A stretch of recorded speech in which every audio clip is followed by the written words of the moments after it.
The challenging part of this project was knowing that there was 7 different characters involved, and we had to make sure that each and every individual one of those had a distinct personality, the right emotions, and they were appealing.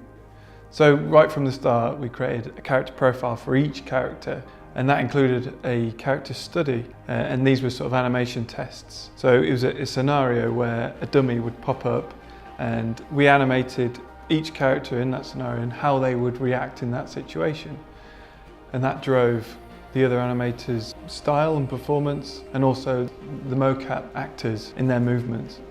From the start we knew that this piece had to be keyframe. Although it's more time consuming and labour intensive, it goes hand in hand with the look of the characters.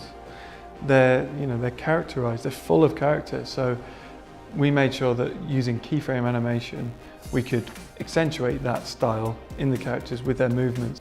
We did use mocap on this project, but it was mainly used as a sort of a block out foundation. So we would take that mocap data, strip it back, use it for the timing and the overall motion of the character, and we'd build on top of that to create the style that we really wanted.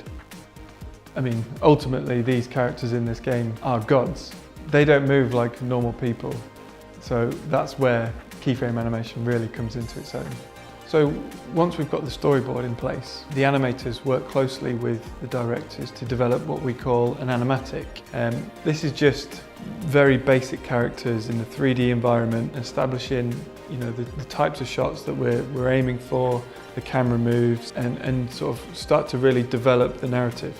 Once we've done that, we then move it into a block out phase where we're adding a lot more key poses to the characters and really establishing a style to the movement. From the first SMITE that we worked on, we knew that we had to really push the characters' facial expression performances. We spent a lot of time developing a new facial rig. It uses a combination of a bone system as well as a morph-based system.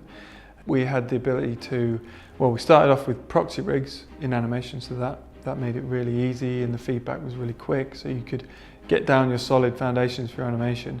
But then later on in the more detailed rigs, we were able to switch on displacement maps. They show the fine details of the expressions.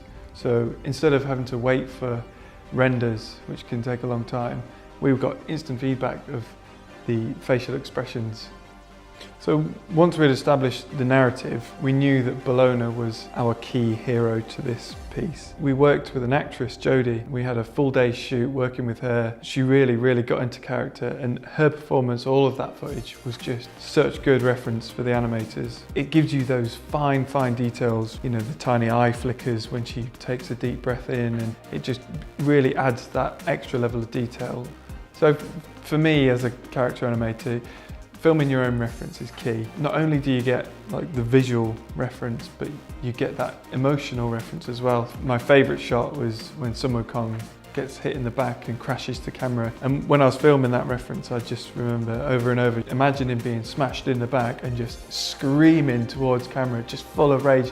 I was shaking, veins were popping out, and I think we really managed to grab that feeling and put it into that character.